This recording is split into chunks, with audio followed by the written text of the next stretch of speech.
দেশে পর্যাপ্ত গরু আছে, পাশের দেশ থেকে আনার প্রয়োজন নেই। সীমান্ত দিয়ে যেন কোনো গরু না আসে সে বিষয়ে বিজিবিকে সতর্ক থাকতে বলা হয়েছে। এমনটি জানিয়েছেন মৎস্য ও প্রাণী সম্পদ প্রতিমন্ত্রী সুলতান সালাউদ্দিন টুকু।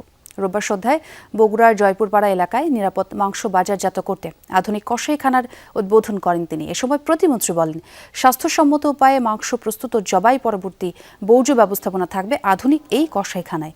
প্রাণী জবাইয়ের পর যে বর্জ্য জমবে তা থেকে উৎপাদন হবে বায়োগ্যাস। বগুড়া সহ দেশে সব মিলিয়ে 13টি আধুনিক কসাইখানা থেকে মাংস বাজারজাত করা হবে। এর আগে বিকেলে সদর উপজেলার নওদাপাড়া এলাকায় একটি সেমিনারে যোগ দেন মৎস্য ও প্রাণী সম্পদ প্রতিমন্ত্রী।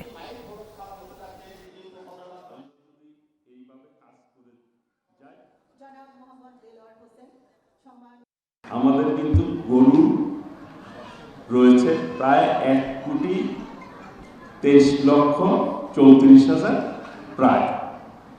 চাহিদা রয়েছে কিন্তু 1,01,00,000 বা 2 লক্ষ এইরকম।